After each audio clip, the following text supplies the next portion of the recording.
Welcome to AP today news. దేశంలో ఎన్నో సంక్షేమ కార్యక్రమాలు అమలు చేస్తూ దేశాన్ని అభివృద్ధి మార్గంలో నడిపిస్తున్న భారతీయ జనతా పార్టీ దేశంలో అన్ని పార్లమెంట్ స్థానాలను బీజేపీ కైవసం చేసుకునేందుకు భారతీయ జనతా పార్టీ ఆధ్వర్యంలో రెండోసారి ప్రజా పోరు యాత్ర కార్యక్రమం నిర్వహిస్తున్నట్లు పార్వతీపురం మన్యం జిల్లా బీజేపీ అధ్యక్షుడు ద్వారపురెడ్డి శ్రీనివాసరావు మీడియా సమావేశం ఏర్పాటు చేసి తెలిపారు. రాష్ట్రంలో బీజేపీ ఒకసారి, దేశంలో మోడీ ప్రభుత్వం మరోసారి అనే నినాదంతో ప్రజల వద్దకు ప్రజా పోరు యాత్ర 2తో వెళ్తున్నట్లు ఆయన తెలిపారు. ఈ కార్యక్రమంలో భాగంగా స్థానిక వైఎస్ఆర్ కాంగ్రెస్ పార్టీ నాయకులు చేస్తున్న అవినీతిని బయట పెడతామని ఆయన తెలిపారు. ఈ సందర్భంగా ప్రజా పోరు 2 ప్రచార వాహనాలను ఈ సందర్భంగా జెండా ఊపి ప్రారంభించారు. ఈ కార్యక్రమంలో జిల్లా వ్యాప్తంగా ఉన్న నియోజకవర్గాల, మండలాల బీజేపీ నాయకులు పాల్గొన్నారు. ఈరోజు భారతీయ జనతా పార్టీ రాష్ట్ర వ్యాప్తంగా ప్రజాపోరు యాత్ర 2 అన్నది ప్రారంభించబోతున్నాం.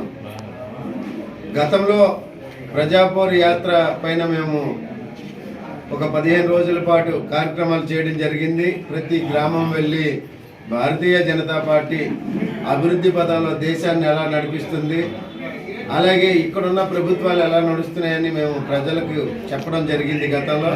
వాటిపైన మంచి స్పందన కూడా ఆ రోజు రావడం జరిగింది.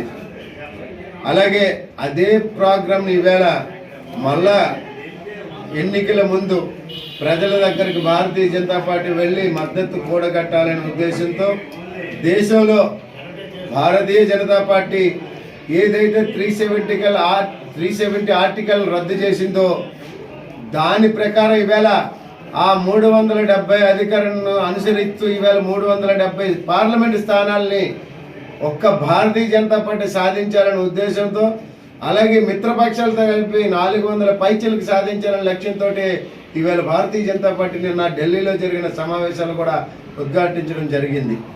దరిమిలా ఈరోజు ప్రజాపోరు 2 యాత్రను ప్రారంభిస్తూ స్థానిక ప్రభుత్వాలు చేస్తున్నటువంటి అక్రమాలు, అవినీతి పైన పోరాటం చేస్తూ ప్రజలకి భారతీయ జనతా పార్టీని చేరువ చేయడమే లక్ష్యంగా ఈ ప్రజాపోరు 2 యాత్రను ప్రారంభించబోతున్నాం. గత 2 దఫాలు అధికారంలో కేంద్రంలో రావడం జరిగింది. ముచ్చటగా 3వసారి కూడా అధికారంలో రావాలనే సంకల్పంతో మొన్ననే నేషనల్ కన్వెన్షన్ సమావేశం 2 రోజులు ఢిల్లీలో పెట్టారు. దేశంలో ఉన్నటువంటి యావత్ అన్ని రాష్ట్రాల ప్రతినిధులు కూడా అక్కడికి వచ్చారు. ప్రజాప్రతినిధులు ప్లస్ పార్టీ ప్రతినిధులు అందరం కూడా ఒకే ఒక ప్రతిజ్ఞ చేయడం కూడా జరిగింది. మరోమారు మళ్ళీ మోదీ సర్కార్ రావాలి అన్నది ప్రధానమైనటువంటి ఆశయం.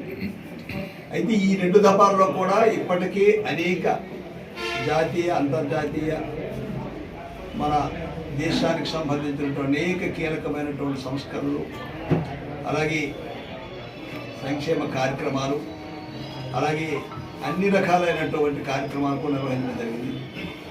వాటిని ప్రజల వద్దకు తీసుకుపోయి మరోమారు మమ్మల్ని గెలిపించండి అని ప్రతి పల్లెకు వెళ్ళి ఈ కార్యక్రమం ద్వారా మేము ప్రజల్ని ఓటు అడిగే కార్యక్రమాన్ని కూడా చేయాలని సంకల్పంతో ఈ కార్యక్రమాన్ని చేపట్టారు.